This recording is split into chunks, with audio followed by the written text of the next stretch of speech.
Hello बच्चों, let's see this question. Given two orthogonal vector A and P, each of length unity. Let P be the vector satisfying the equation P cross B is equals to A minus P vector. Then which of the following statement is false? Vector P, A and P cross B are linear dependent vectors. Vector P, B, P cross B are linear independent vectors. P vector is orthogonal to B vector and has the length 1 by root 2. None of this. So your key concept is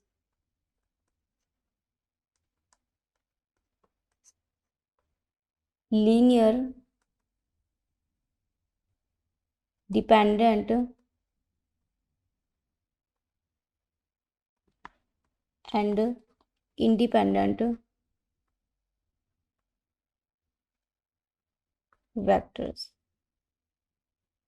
तो L I और L D vectors जो होते हैं, हम कहते हैं अगर हम किसी भी वैक्टर्स का लीनियर कॉम्बिनेशन इक्वल्स टू 0 ले और जो स्केलर्स हैं वो सेपरेटली सब 0 हो रहे हैं तो एल आई है। अगर सभी एक साथ 0 नहीं हो रहे हैं तो वो हमारे पास एल डी होते हैं। ओके, तो यहाँ से हम देख सकते हैं कि गिवन है हमारे पास दो वेक्टर हैं।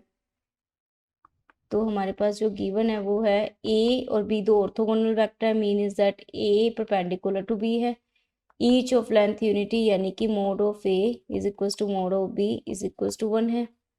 पी सेटिस्फाई द इक्वेशन यानी कि पी क्रॉस बी वेक्टर हमारे पास में है ए वेक्टर माइनस पी वेक्टर। तो यहाँ पे हमारे पास में ये प्रॉपर्टी है। अगर हम इसके दोनों साइड में क्रॉस प्रोडक्ट ले लें बी का तो यहाँ से हमारे पास हो जाएगा cross B that is A vector minus P vector cross B vector. तो यहाँ से हम देख सकते हैं इसका क्रॉस प्रोडक्ट ओपन करेंगे that is a P vector dot B vector. तो यहाँ से हमारे पास आ जाएगा B minus B dot B P vector. यहाँ से करेंगे तो A cross B minus P cross B और पी क्रॉस बी की हमारे पास वैल्यू है ए माइनस पी वेक्टर। तो यहाँ पे पुट करेंगे ए वेक्टर माइनस पी वेक्टर, ये है ए क्रॉस बी वेक्टर।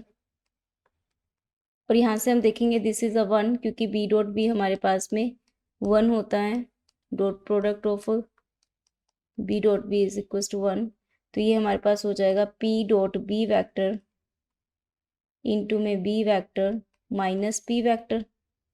और यहाँ से इसको ओपन करेंगे तो हमारे पास ये हो जाएगा p vector dot B vector, इसके साथ में था बी वेक्टर माइनस का p vector a cross B vector minus a vector plus का पी वेक्टर। तो जब इसको सॉल्यूशन करेंगे तो p को एक साइड ले आएंगे 2p vector is equal to a vector minus a cross b vector minus p dot b vector b vector.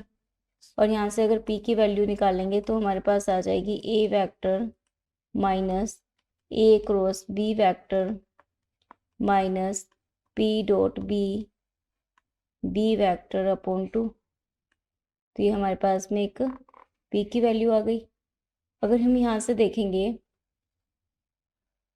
p dot b vector, तो हम अगर p डॉट b वेक्टर देखेंगे यहाँ से तो हमारे पास में आ जाएगा, हम दोनों साइड डॉट प्रोडक्ट कर दें तो a vector dot b vector, इसके साथ डॉट प्रोडक्ट होगा तो 0 हो जाएगा।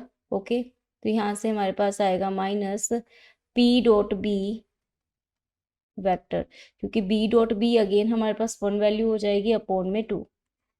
और a और b परपेंडिकुलर है, हमने वो ये गिवन है a b परपेंडिकुलर है तो ये इंप्लाई करेगा a dot b vector is equal to 0। तो यहाँ से हमारे पास में इंप्लाई करेगा p vector dot b vector is equal to 0। तो यहाँ से p डॉट b की वैल्यू भी 0 आ गई, तो ये वैल्यू हमारे पास में 0 आ गई। तो जिससे कि अब हमारे पास जो p वेक्टर होगा उसको हम लिख सकते हैं a vector minus a cross b vector upon 2, ये हमारे पास पी वेक्टर हो गया।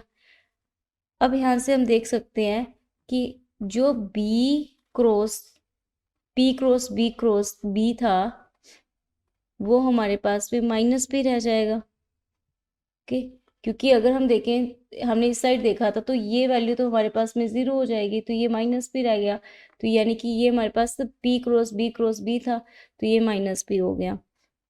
अब हम देख सकते हैं कि पी वेक्टर, ए वेक्टर और पी क्रॉस बी वेक्टर, और पी क्रॉस बी क्या है हमारे पास, ए वेक्टर माइनस पी वेक्टर है, तो ये हमारे पास में एलडी हो जाएंगे, आर लीनियरली डिपेंडेंट वेक्टर। क्योंकि पी वेक्टर भी हमारे पास कुछ ए और बी से मिलके बना हुआ है, और पी क्रॉस बी भी ए और पी में है, तो ये हम देख सकते हैं ये हमारे पास तीनों जो वेक्टर्स होंगे वो एलडी हो जाएंगे। तो यहाँ से हमारे पास में ये तो वेक्टर्स एलडी हो गए। अब हम देखते हैं पी वेक्टर, बी वेक्टर और पी क्रॉस बी वेक्टर। तो पी डॉट बी हमारे पास में 0 आ रहा है कि पी डॉट बी हमारे पास में 0 आ रहा है, और यहाँ पे हम देख सकते हैं कि पी वेक्टर, बी वेक्टर और पी क्रॉस बी वेक्टर हमारे पास में, ये इम्प्लाई कर देंगे कि ये एल आई हो जाएंगे हमारे पास में। ओके, तो यहाँ से अगर हम पी स्क्वायर की वैल्यू निकालें, क्योंकि पी तो हमारे पास ये है, इसका स्क्वायर करेंगे तो हमारे पास आ जाएगा मोड ऑफ पी का square is equals to a vector minus a cross B vector upon 2 का स्क्वायर। तो यहाँ से हमारे पास में इसकी जो वैल्यू आएगी which is mod of a square mod of a cross b का square upon 4।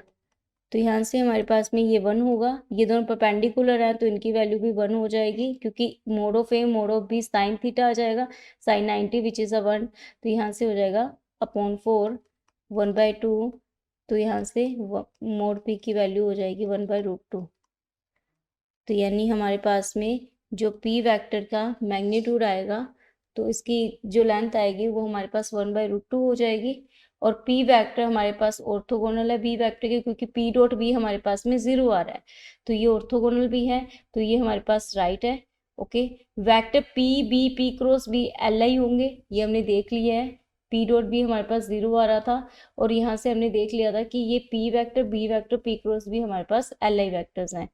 Okay, p vector a vector p cross B vector हमारे पास में एल डी है, तो ये भी हमने देख लिया था, क्योंकि इसको हम लिख सकते हैं ए माइनस पी वैक्टर में, तो इन दो वैक्टर से इन वैक्टर को जनरेट कर सकते हैं।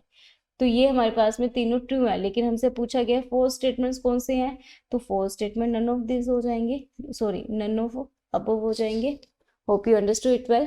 Best of luck.